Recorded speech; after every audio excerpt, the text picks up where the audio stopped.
You know, I was about to start stream here properly, but I noticed something's a little bit wrong with my microphone arm just now. So, this microphone arm is, you know, kept onto like this table over here like that, and it's been a little bit wonky lately with it staying put.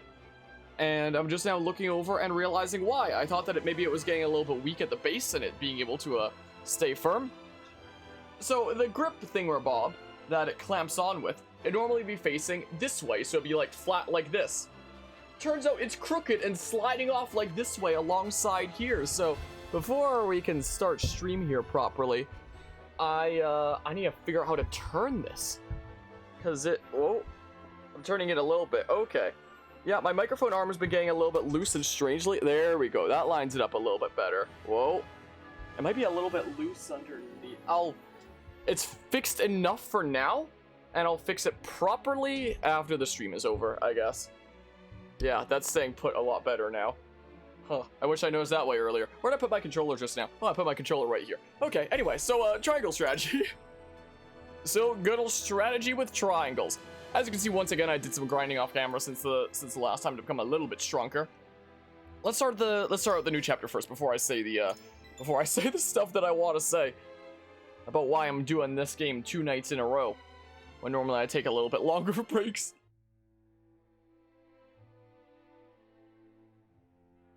With no choice but to acquiesce to Sorslay's demands, House Wolffort loads a merchant's cart with contraband salt and sets off across their own homeland in disguise. Through benighted forests and desolate mountains, they forge a path, staving off the assault of thievish bandits and finally reaching Esfrost.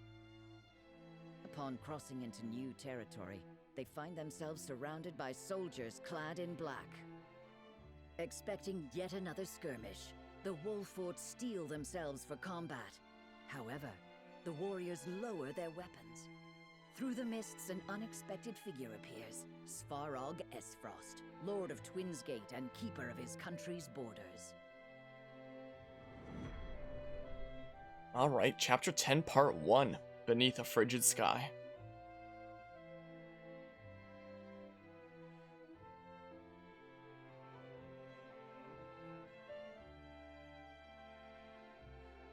This is quite the development. My very uncle buying salt outside of the Consortium's purview. The lion's share of the surprise is mine, I assure you. Who would be aiding me in this illicit endeavor but the noble Wolfforts? Circumstances have caused us to set aside pride for the sake of survival.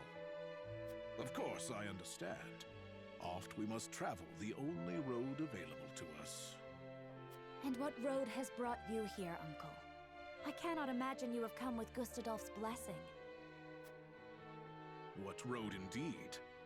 My own circumstances have caused me to look outside my humble station, to find the means I require.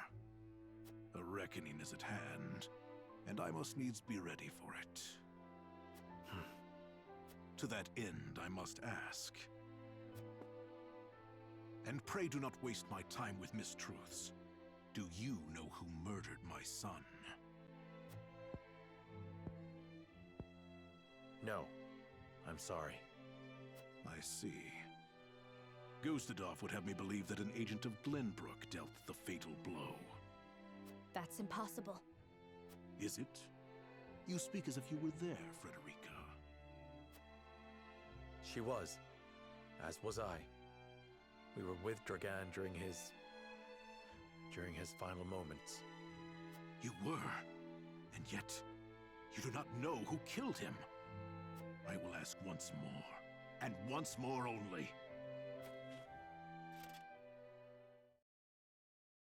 Who murdered my son? We were the only representatives from Glenbrook at the mines that day. The arrow that killed your son was loosed by an Esfrosti soldier. We were attacked and fought back the assault, but they did not flee without a parting gift.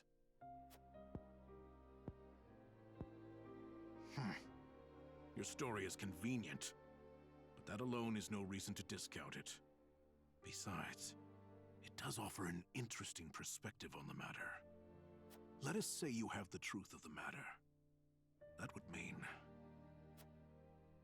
Gustadov has been lying through his teeth. That would come as a shock to many, I'm sure. Regardless, nightfall is come. Camp within our gates tonight. Do you believe us? What is there to believe? This meeting never occurred.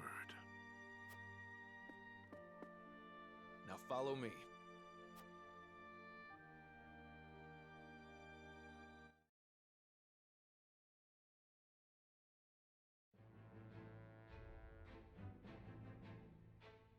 So it seems there's an upcoming vote here. So there are some new thingamabobs available, some new grinding maps and whatnot. Hello, Mortis. How are you doing today? Happy birthday, by the way. Was it a good birthday? I hope it was a good one, full of merriment and joy. Let's see here. So there were some new grinding maps. So I went ahead and grinded in those in the other file right here. Is the thing to become a little bit stronger and such. So that was a thingamabob that I did earlier today. So I recently started work on a script for a video essay on social robots, AI, how NPCs act in video games, and so on. Work wasn't fun because we are in the second last boss in Elden Ring. Oh, schnice, but going through a decent bit together there. Schnice. Yeah, it's freaking way ahead of me then. When it comes to that game, I was thinking about streaming that tonight, but I wasn't even 100% sure if I was gonna stream tonight. But today I spent a lot of today working on a bit of a rough draft for a script on AI and how NPCs essentially kind of give us a social feel and how game developers will go out of their way to make, NPCs in video games feel like they're more real people and less like computer programs and whatnot. Because I've been doing a class on social robots, and for the final project of this class, we had a choice between a few different papers or creative work. So I asked my professor if I could do a creative work of a video essay, and the professor was like, yeah, go ahead. So it'll be the first time that I'll actually be making a video essay on the channel. That'll also be like, something that I submit for a mark in a class. Hi, Jesse, have you come down to see me? Hi. How you doing? So I was working on the script for that, and I was thinking about talking about triangle strategy a little bit with its conviction and voting system, potentially. With, making people feel real in that, you're not the one making these decisions. It's all your allies that you can try to persuade, but, it might work, it might not, depending on what they believe and your convictions in the playthrough thus far, and I find that really fascinating, and it creates, the kind of feeling that they're real people rather than just nameless figures, I guess. At least in the case of, the 7 members of your war council. So, I was writing that script, and I got through a decent bit for triangle strategy. I was like, I might need some more triangle strategy footage if I'm going to use this as an example in this video essay. So here I am shooting some more triangle strategy tonight for 2 nights in a row. So that's the reason why. That is the reason why there. I think I might have already talked a little bit about the project last night during this, but I'm losing my mind, so forgive me if I told it a second time. So my doodles are a bit higher level now. I didn't really do any grinding with these 2 here. It was mostly just this whole merry band that I brought into a grinding map. I boxed in some healer, and then I just had our units keep on doing stuff that they could do for many turns and whatnot, Bulwark with Benedict, Flame Shield with Frederica, Ice Wall with Corentin. Lionel here kept on debuffing the guy over and over again. You kept delaying his turn. You kept healing. Some of my dudos kept on attacking ice and whatnot, so that's why I have a whole bunch of units that I haven't really used much up until this point. All of a sudden higher level, because it was the lowest level ones that I prioritized bringing into that battle and such. So that's a state on that. So Roland's a little bit low level right now, but hey, what you gonna do, I guess? Someone's ready for a class promotion. So I have all these quietuses here. I wonder, I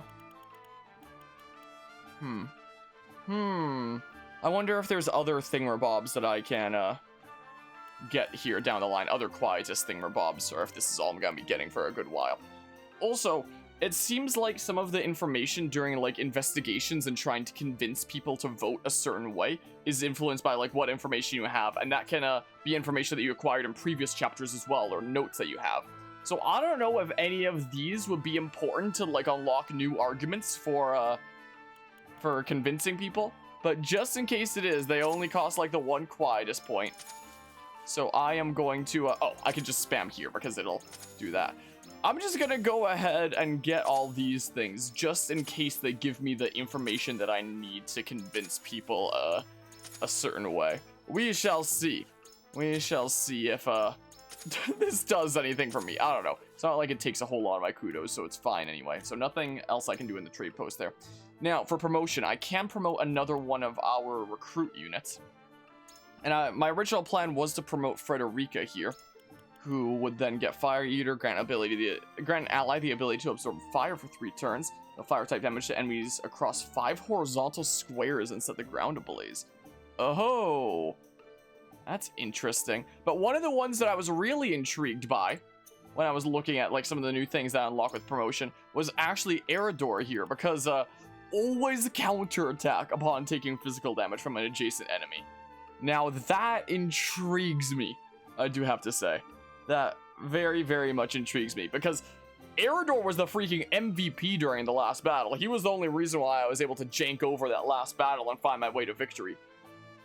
And, you know, how much more damage over time he'd be doing to the enemies there, because I need to be getting, like, all the hits that I can on enemies, however I can. So if this is just, like, a free hit to whittle away damage on them on my wall, do I do it with the Eridor, then? So there's 6 Dudos that I can promote. I'll look through the other ones here anyway. 1 TP at the start of battle. Grant an ally the chance to act twice on their next turn. Huh. That's pretty interesting there.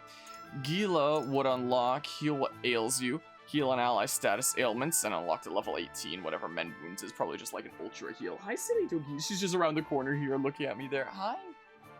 Hi. Let's see here. Corentin would get Icy Tomb, deal ice type damage to all enemies standing on icy squares within range and unfreeze the target squares. Huh. I am intrigued. I am very much intrigued. Increases the range of the first normal attack used after battle begins by 2. It'd be nice if it was like a permanent thingamabob of like more range and such. But hey, the first attack can be pretty important. Focus. Yeah, either Frederica or Eridor, I feel like. Maybe I'll decide when we actually get to the next battle properly and I can have a look at the map and see what it is and such. So, yeah, I do have some Dudos with upgrades available. I do have an Oak that'll allow me to get to weapon rank 2 with some Dudos. And I have a Crystal, apparently. So I'll probably prioritize like my main Dudos, who I'll be using more and such. So I may just use the Crystal and the Oak on some of the Council then. Is what I may just do. Yeah, let's go ahead and do that. Let's go to weapon rank 2 with Benedict. Cyrano's convictions have been strengthened. Okay. And then, let's see here. Sure, I'll go ahead and help out Gila then. Cyrano's convictions have been strengthened. Okay, deal greater damage and restore more HP. Magic attack. Increases the duration of haste by 1 turn, or increases the effect of haste. Oh! Jump by 1, so I guess I'd just be able to do more vertical movement there. Increases the effect of Bulwark, increases the effect of Raging Beast. That might be more useful there. Speed by 1, max HP by 15. I'm gonna upgrade this like that, I think. I can just do one of the basic thingamabobs for Frederica. I'll leave it for now, then. Let's see here. Increase your critical hit rate against enemies with 50% less or less HP remaining. Increases the duration of Blinding Arrow or Shadow Stitching Arrow. Huh. I do use Blinding Arrow more often than I use Shadow Stitching Arrow. But even if they're blind, they still come up to me anyway. So they're gonna be like relatively close-ish if they're in like arrow range. And then like the next turn, they'll be like right beside me. So it's like, oh, I may as well start wailing on them now. So I don't really have much need for blindness to last that much longer if they're gonna die that soon anyway. But if the shadow stitching duration is higher instead, even if I use it less, it'll have them be like just on the outskirts of my units. They probably won't be in range to attack them if I'm shadow stitching arrowing them. And it'll give me more breathing room to not have to worry about that there. So I feel like this is gonna be more useful, is to increase the duration of shadow stitching arrow, quite frankly.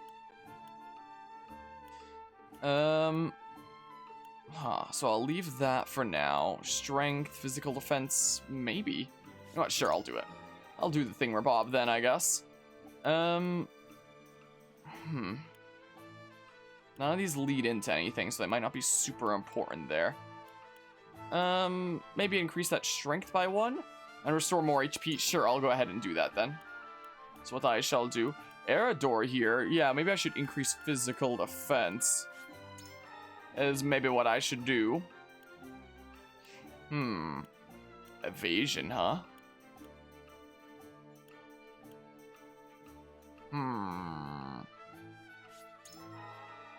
Sure, I'll do that. I'll focus on, like, my main, allies over here. My war council dudos. Sure, I might not be able to get the back a whole lot of the time anyway, what with, sniping from afar. It's probably gonna be towards their fronts. So maybe a little bit better crit rate then could be handy. Maybe. A whole bunch of these units could use just, like, their first up. I'm gonna run out of stone here, holy crap.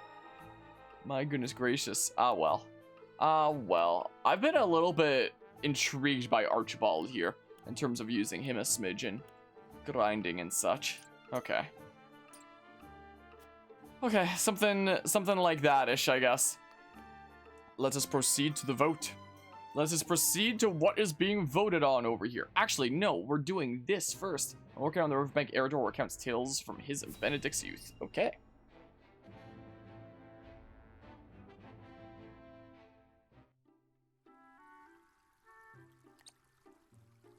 Once we have stacked those sandbags, we should be well fortified against even the fiercest deluge.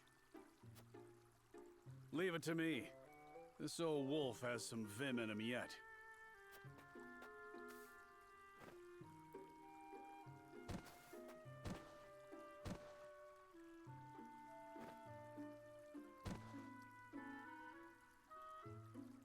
Phew. Haven't used some of those muscles since before I can remember. I must say, when I saw the enormity of the task before us, I did not think we would finish in mere bells. I had braced myself for a full day of labor, at the very least. Thank Benedict for that. We'd still be searching for weaknesses in our perimeter had he not been guiding us. Indeed, but let us not understate Erador's feats of strength. Come now, Erador. How many times must I tell you to be delicate with the sandbags? We only have so many at hand. I hear you. I'll treat him as delicately as my lady love, in the absence of one. Now is not the time for jests, Erador. If you don't want me complaining and you don't want me jesting, then I guess I'll just shut my mouth. To hear them trading barbs like children, you would never think they work so well together. Wisdom and strength. Two pillars that keep House Wolfort standing strong. Wisdom, eh? He wasn't always that way. Took him plenty of failing to get where he is now. I find that difficult to believe. Is there something you wish to share with us, Erador? Might be. Maybe you've forgotten the folly of 20 years past, but my mind is a steel trap.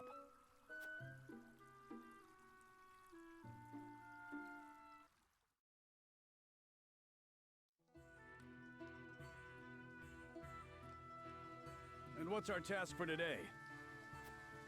We are to deliver this message to Lady Destra with all haste. Seems simple enough. Send a bird. I would not trust a bird in this rain. A horse would be more reliable, and swifter besides. Is that so? I respectfully disagree, my friend. Either way, I'm not going to be the one nursing you back to health if you catch the chills. Shall we make it a wager, then? Send a bird, and we shall see who reaches Lady Destra first. You had best hurry.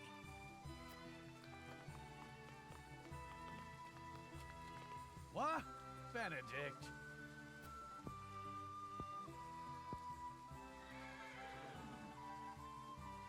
Off he goes. Well then, where are those damned hawks?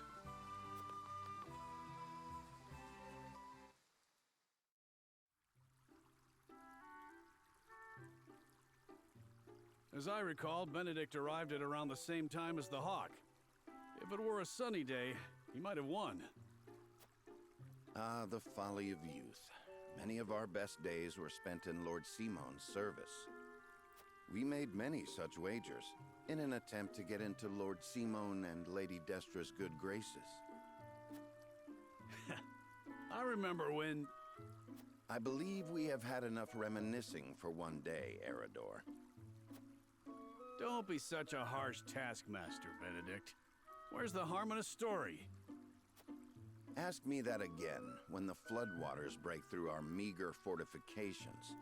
There is much to do and little time to do it. Wouldn't you agree, Anna? Me? Old friends or old enemies? Sometimes it is hard to tell with those two. Whatever the case, our work's done for the day. And there's nothing like a hard drink after hard labor. You two care to join me? I would love to. Please, regale me with more tales of your youth. I see no harm in one drink.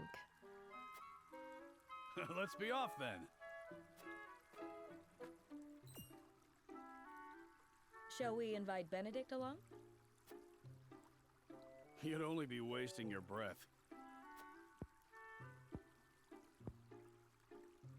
Now that you mention it, I do not believe I have ever seen you two sharing drinks. Spirits cloud the mind, so I rarely drink. When I do partake, however, I prefer to do so in quiet. I fear Eridor would only spoil that.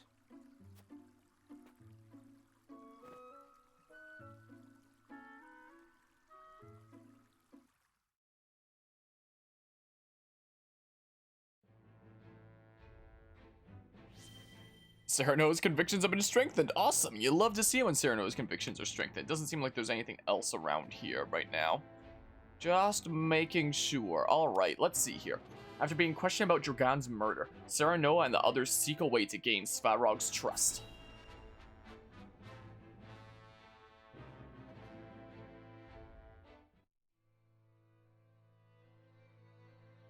So, that's how it went, eh?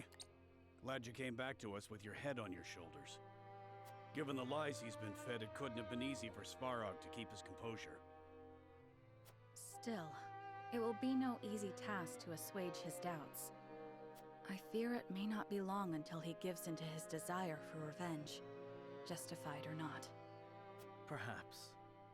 But I very much had the sense that his opinion of Gustadolf was less than favorable. So long as we share the same enemy, there's a chance to build faith between us. I had the same intuition. Would that we could lend weight to our claims. There must be something that can sway him.